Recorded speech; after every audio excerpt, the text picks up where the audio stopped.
bonjour, Madame, Monsieur. Well, I'm going to start telling a little bit about my academic background. I studied architecture at the Polytechnic University of Valencia in Spain, but quickly I jumped to arts degree. And I graduated at the University of Castilla-La Mancha. So I started also a PDH in fine arts,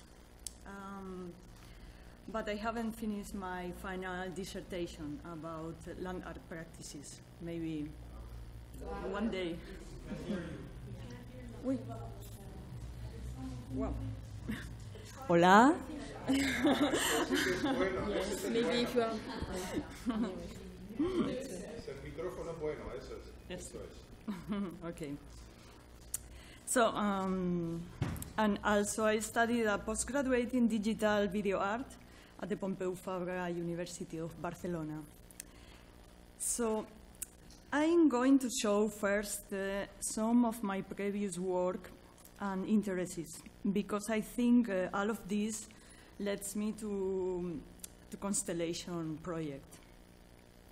So mainly I work in the area of artistic creation as a reflexive process by developing visual projects that value the territory. I analyze the social, geopolitical, symbolical, scientific, and environmental perception of landscapes under a potential point of view, a poetical point of view. For example, I went to many different damaged landscapes after fire, like this, and I was performing some actions, very ephemeral, just directly on the landscape. So I was hanging some bowls, ceramic bowls with water, with seeds, to notice the forest, for example. Or I was creating some ephemeral works with the natural materials directly from the land.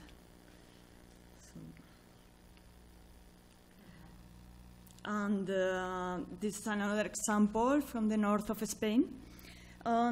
This is a calanc. It's a Cabo Negro, a Black Cape. It is covered. It was covered in the 70s of the last century by iron and steel slag. So what we see, all of this black sand is not natural. It's poison. So it's something from the industry. And I was going there and making some videos and performance with different people. So we can see here the walls, the 4 meters or even 6 meter high slag directly placed or thrown from the cliffs. Mm-hmm.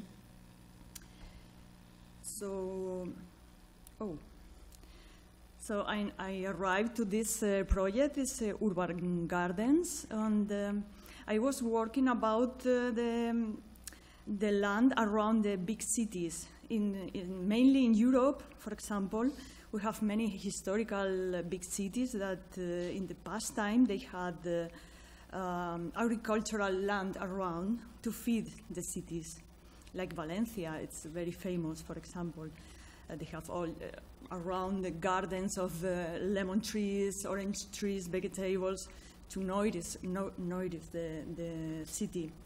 But through the development of the 20th century, the cities were getting bigger and bigger, and all the land was covered of concrete and asphalt on industrial areas. So now the food is coming from very far away. So we have oranges or lemons from Chile and nuts from California and thousands of things from China. And we could have everything from our land. Yeah? And we know about the global food economical system. So I was interested about natural resources, for example, the stones. And this is Portland Island in the south of England. And the whole island is curved with many quarries from 4 centuries ago. And when you stay there, you can have the feeling of the time from the Jurassic period until the Quaternarium until now. It's the phase of time. So this is David and Goliath. So, and we are always extracting, taking, from nature. I was surprised when I went to the companies, to the quarry companies, to see the labels of the packets, where the stones were going to. And mainly they were going to Qatar or Arab Emirates or Doha. So, yes, the new rich countries. So this is a video. It's a steel frame from a video. It belongs to a reservoir, a water reservoir in the north of Spain. And everybody remembered that place. It was a big valley in the mountains with 17 villages and all the traditional agricultural land around. And when they did, during Franco period, they did a lot of the reservoirs in Spain to keep the water for the development very quickly. And many places were destroyed, so the villages were destroyed, but not only the land or the villages, also a way of life. So the songs, the traditional work, traditional jobs, pro-development. Yeah. So I deal with geopolitics also. And for example, this is a project called Frame Landscapes. And I work about the division or fragmentation of land surface by artificial physical borders, for demand of territory or for another reasons. Then I did large murals about artificial walls. This is an example from North America, and so we have San Diego up and Tijuana down. So on the line we see is just the fence, is the wall of North America. Yeah.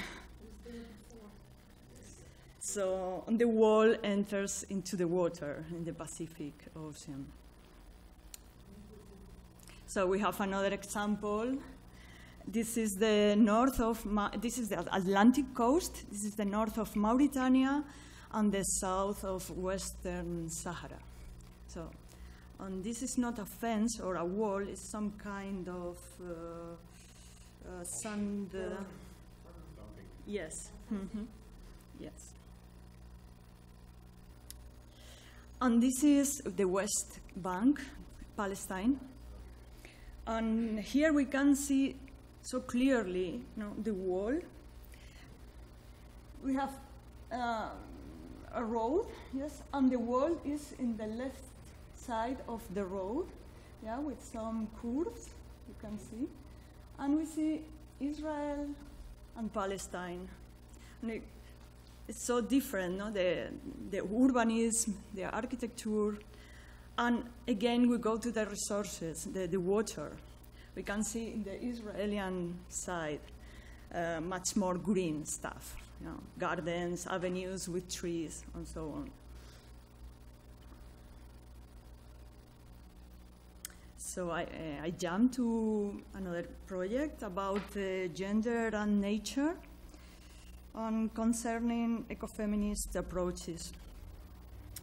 So I face the position of women in front of the notion of the patriarchal development, so it's complicated.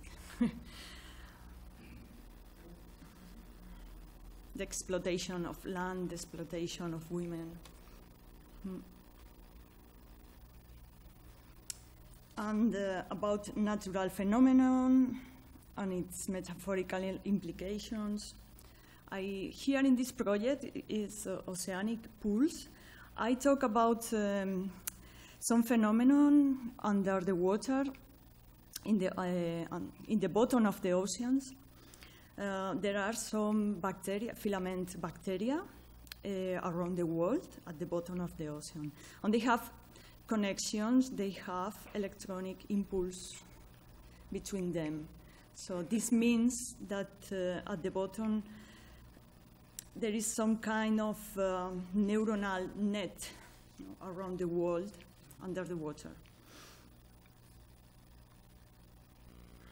So it's about horizontal information. And I go to the value of unspoiled and pristine nature in ecological and metaphysical way. I work also at the emotional dimension of landscape. So I think in the pristine nature there is something very special, not only the clean nature, so also some clean energy, something that we cannot see, but maybe we can feel. So I go now to Patagonia in Peninsula Valdez in Argentina. And Pyramides Harbor is this place. It was a former whaling harbor 1 century ago. And now it was declared Biosphere Reserve by UNESCO. So we see how things change, no? And we can see some traces of humankind there.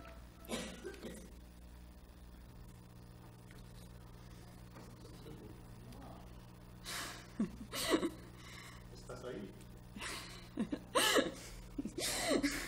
In a metaphorical way, I'm there.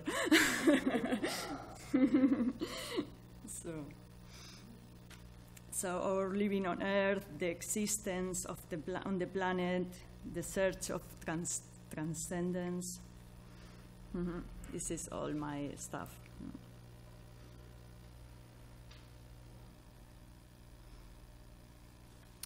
In essence, Earth as a primordial and transcendental experience for the man, within the subsequent and potential dissonances between the fiction complex that we generate and the real world. So, the quarries. This is all we see here is waste. So, of the quarries.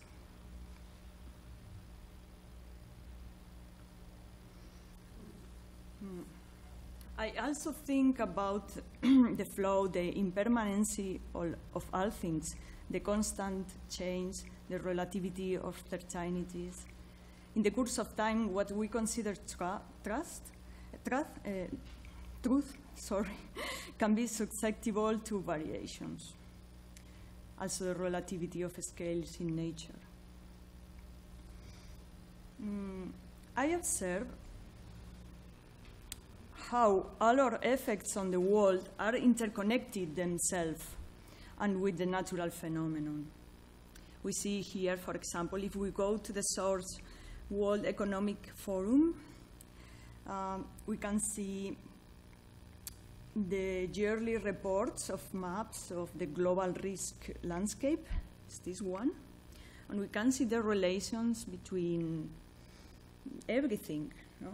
Man-made environmental disasters, to water crises, to state collapse or crisis, profound social instability. Everything is connected. can see also the risk trends interconnection maps.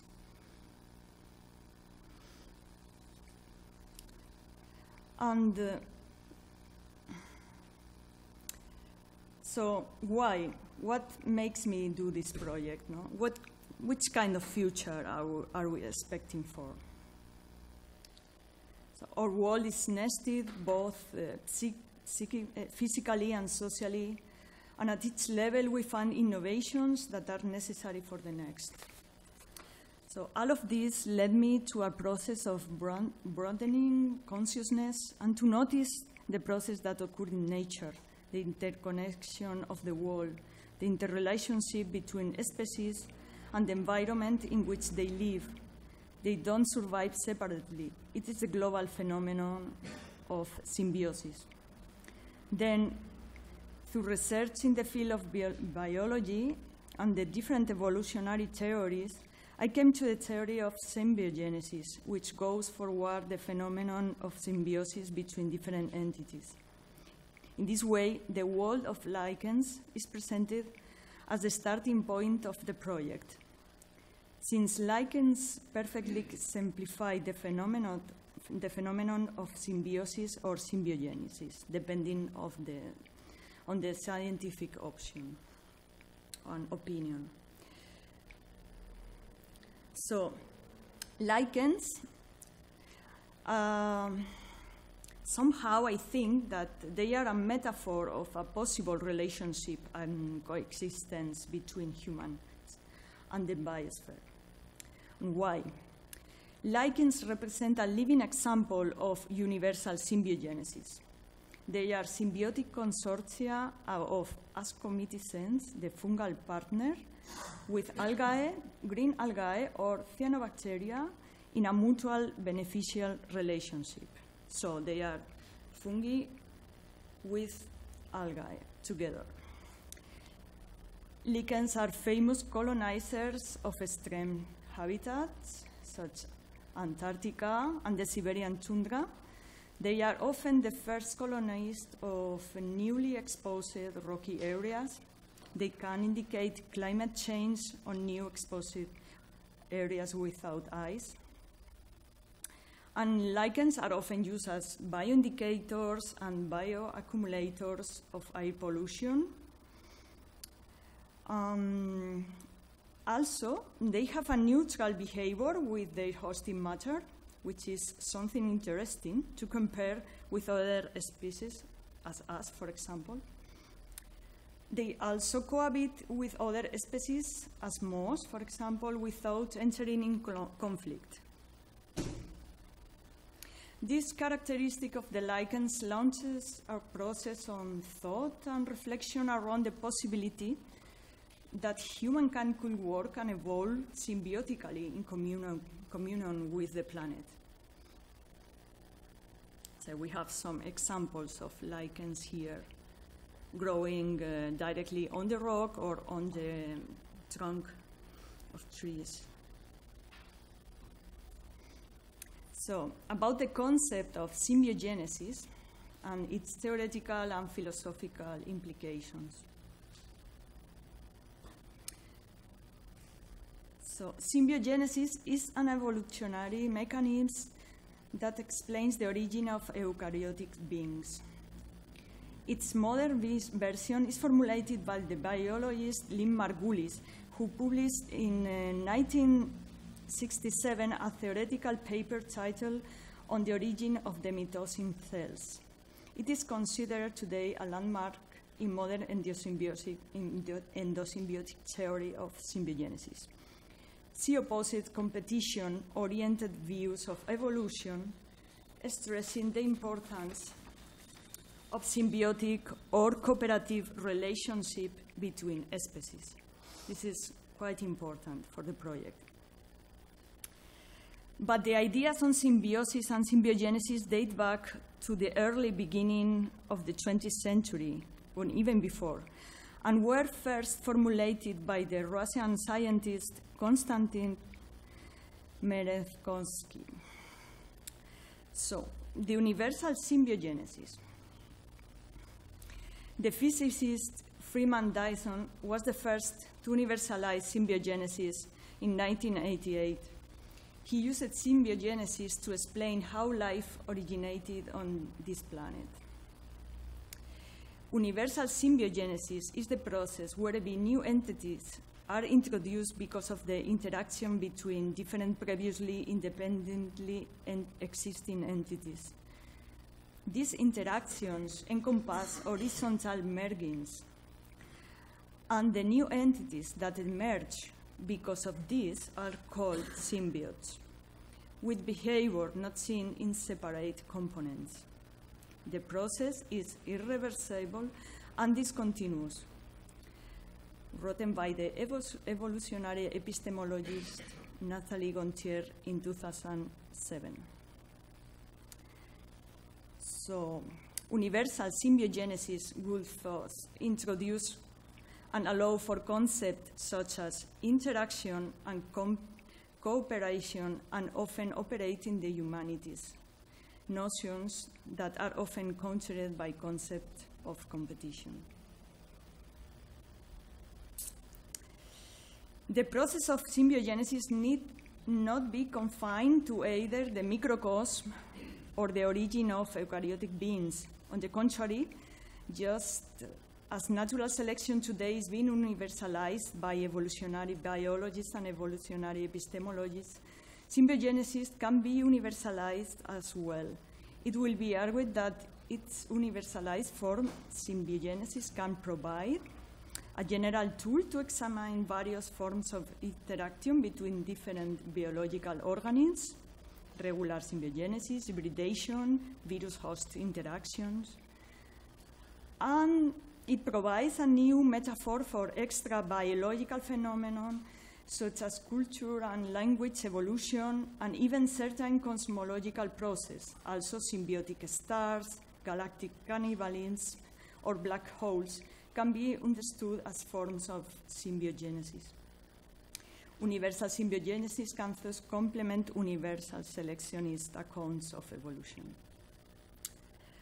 And in a visionary way, symbiogenesis may provide a new concept of progress and development, where humanity evolves by living in harmony with the biosphere, replacing the notion of domain and exploitation. Un minuto, wow, sorry.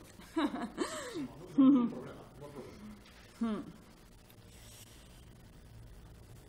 So what I'm going to achieve at IMéRA is a research of lichen sampling from natural site, and there's scientific, symbolic, and artistic possibilities as conceptual as material. I'm going to work with the Institut Méditerranée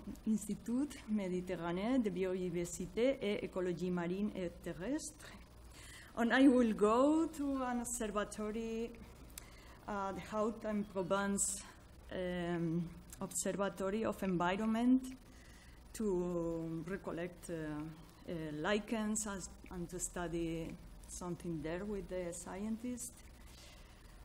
And, well, I will study more about the story and overview and the influences on science, philosophy, sociology from symbiogenesis. And I will establish creative new concepts and, yes, cartographies, for example. And to finish, I would like to show very quickly, because it's very, very short, a video.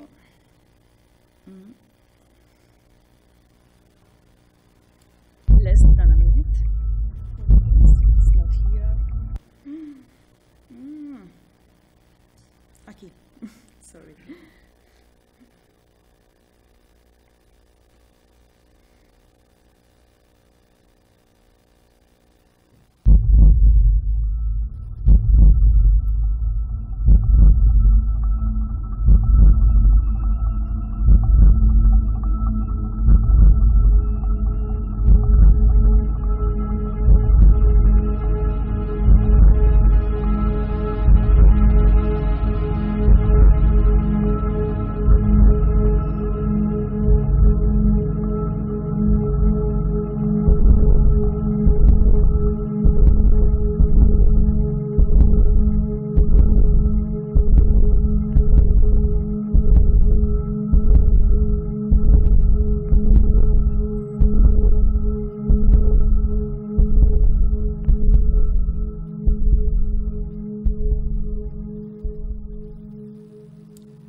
question is, what can we learn from nature?